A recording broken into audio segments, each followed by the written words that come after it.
Okay, in this lesson, we're moving on to equations. So we will be looking at algebraic expressions with an equal sign to create the equation. We're going to be looking at multi-step equations. Solving equations is finding the value of the variable, which is the unknown value that creates a true statement. So the value of the variable makes the left side of the equation equal the right side. The process to identify the value of the variable is to isolate the variable on one side of the equal sign. So isolate means to get alone. Isolating the variable means to get it alone, to get it by itself, where it is a single letter. Solving equations requires undoing the equation by applying the inverse or opposite operation and working backwards according to the order of operations. So there's two things going on here. We are undoing the equation, like solving a puzzle, by using the inverse operation of what is in the equation, but at the same time, we are working backward. So that, please excuse my dear Aunt Sally, we're going to be working in reverse order. Remember, we are trying to isolate the variable to get it by itself.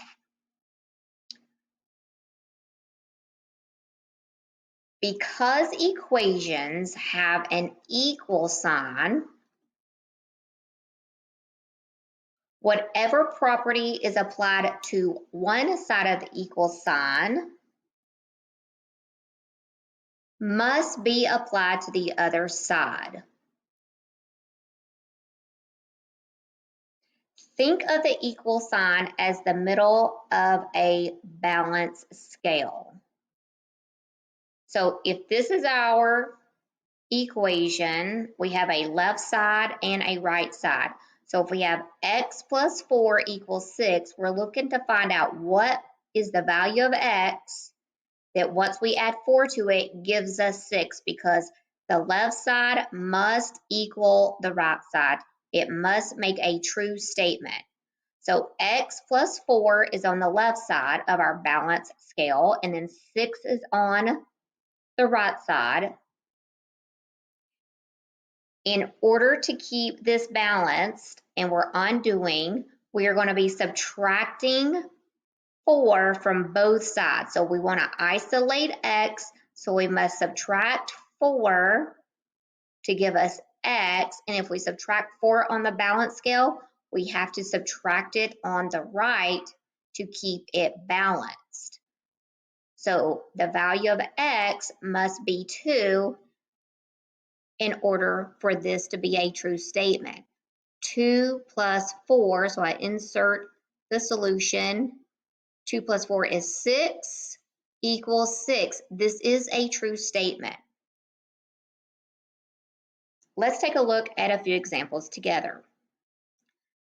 We are trying to isolate x. We have 6 times some number plus 12.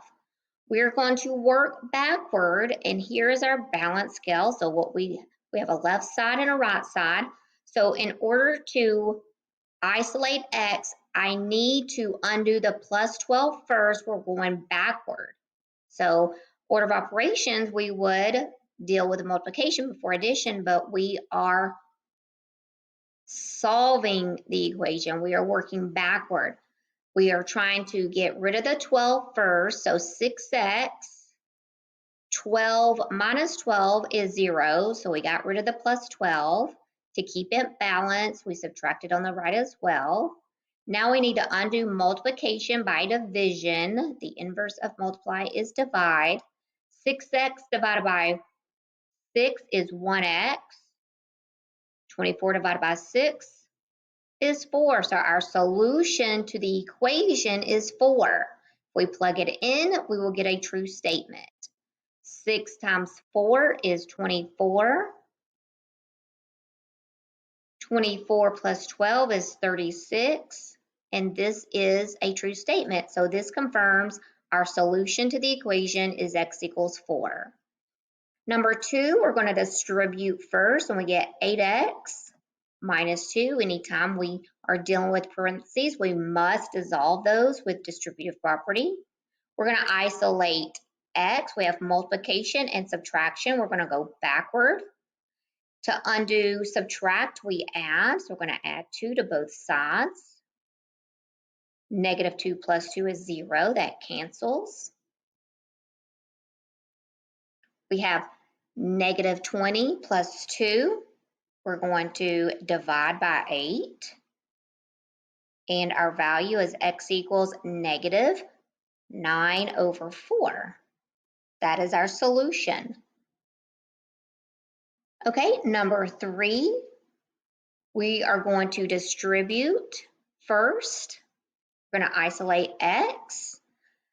We're going to distribute the 1/2, and we get 3x. Half of 6 is 3, minus half of minus 8 is minus 4, plus 4x equals negative 18.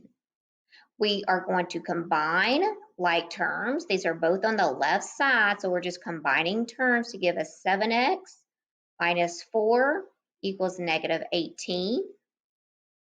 Now we can start using the inverse operation and isolate the x. So we're going to add 4 to both sides. We get 7x equals negative 14. We're going to undo multiplication by dividing, and x equals negative 2. That is our solution. Number 4, we have to distribute the negative 2 and then the positive 4. So we get negative 2x plus 2 plus 4x plus 16 equals 12. We're going to combine negative 2x and 4x. And then we can combine plus 2 and plus 16. So we have simplified the equation, and now we are down to solving, which is undoing. So let's subtract 18 from both sides, divide, and x equals negative 3. That is the solution to this equation. It makes it true when we plug it in. Okay. The value of the variable is called the solution. The solution makes the equation true. To check the solution, plug the value into the equation and evaluate to see if the result is true, which we did one like this on the previous example. So here we have an equation, and it has been solved, and it says that the solution is x equals 4. So let's prove by plugging it in everywhere I see an x. Nothing to do on the right side, just to bring down that 36. Order of operations, we're going to multiply first. Keep bringing down that right side. Add these together, and we have 36 equals 36. That is true. So that does verify that our solution to this equation is x equals 4. If we would have got like 36 equals 24, just something that doesn't equal each other, we would know that we had made a mistake and that wasn't the solution. Okay, so you practice these, showing all of your work, solving your equations, and then when you get to the bottom part of your practice problems, they give you the possible solution and you plug it in to see if you get